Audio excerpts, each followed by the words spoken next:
Hello，各位聽眾，大家好啊！歡迎咧，大家再次翻到嚟跑馬仔講時事啊！開始之前咧，請大家訂閱啦，同讚好呢條影片啦。有意見係歡迎喺下邊留言啦。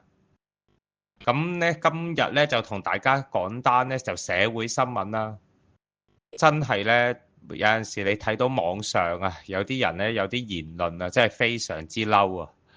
講緊呢就係食環署啊，喺7月9號開始啊，就正式咧容許狗隻進入獲批准嘅食肆嘅。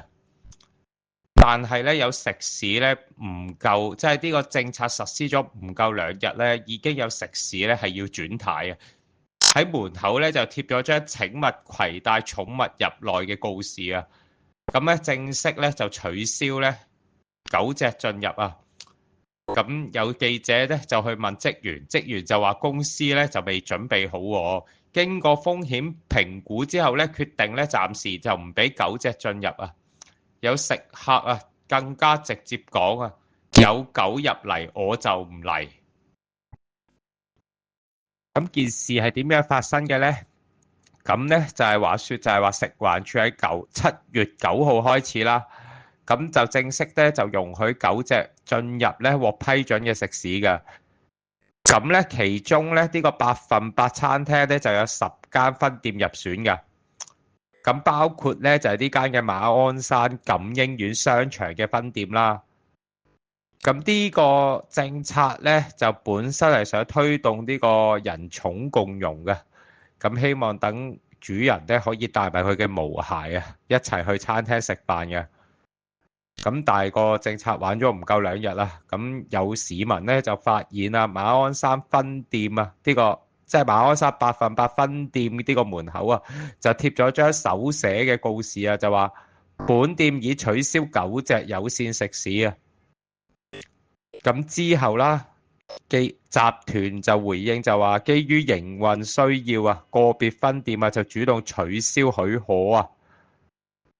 咁有咩原因呢？原因佢就係話有啲分店咧空間就有限啊，咁咧座位咧就比較窄嘅。如果咧俾顧客咧同埋咧狗隻入嚟食嘢咧，可能會影響對其他顧客嘅用餐體驗啦，即係會驚造成危險啦。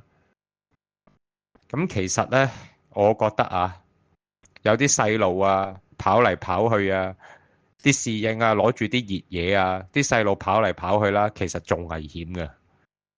咁呢件事咧喺網上咧就引嚟熱烈討論啦。有網民就話啦，支持餐廳決定，唔係個個都中意狗，食飯嗰陣有狗喺隔離，真係會影響胃口。咁我覺得呢位網民咧一定係好受歡迎啊，應該個個都中意你嘅。咁亦都有網民話啦，有狗入嚟我就唔嚟。好大陣味，咁其實而家天氣咁熱啦，咁啲人咧出街都難免會出汗嘅，咁可能呢個網民係唔會出汗嘅，咁亦都係有狗主覺得好失望啦，咁又話推動寵物友善，點解咁快就轉軚啊？咁有網民咧就認為咧問題咧就在於有啲狗主啊，咁唔守規矩啦，即係某啲行為啦，令到餐廳咧焗住取消嘅咁啦。咁有啲網民就覺得話政策好急啊，即係話希望咧就俾啲時間咧餐廳適應下啦，一下子咧要全面實施咧，梗係有問題嘅。睇翻呢幾日啦，我覺得咧係有幾個問題嘅。第一個問題就係話餐廳嘅空間啊，有冇得唔得啊？實行呢個政策有冇困難啊？啲座位啊，逼唔逼啊？其實都係一個好大嘅問題啦。咁因為可能有啲人覺得話，我申請咗先啦，搞得掂嘅。咁點知玩咗2日搞唔掂喎？咁所以希望啦，即係啲餐廳就係要提供到有足夠嘅配套啦，同埋設施啦，你先好實行呢個政策啦。咁第二啦，即係狗主嘅自律啦。其實我見到啦，好多狗主都好自律嘅。有啲人咧仲自己推晒車啊，自己入晒袋啊，上晒繩啊。點解入袋啊？就係因為佢驚啊，掂到餐廳嗰個位啊，即係坐到嗰個餐廳嘅凳啊。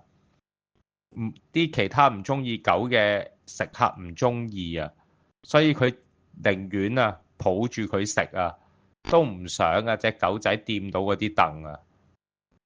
咁當然啦，好似之前啦，IKEA 嗰位咁樣就好唔守規矩啦。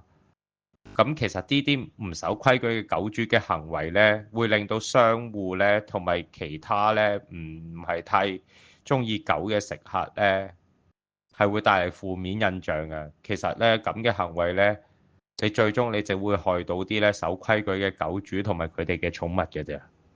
仲有一樣啦，就係呢個政策嘅配套啊，即係政府推出呢個政策呢，有冇足夠嘅指引啦，同埋支援咧，俾翻啲餐廳啊，即係例如分翻個寵物區啊，點樣處理啲衞生問題啊，同埋點樣應對啲狗隻嘅行為問題啊，類似呢啲嘢啦。咁你都希望你有翻清晰嘅指引啦，因為你冇清晰嘅指引呢，啲餐廳就會覺得死啦。喂，遇到咁嘅問題我點做啊？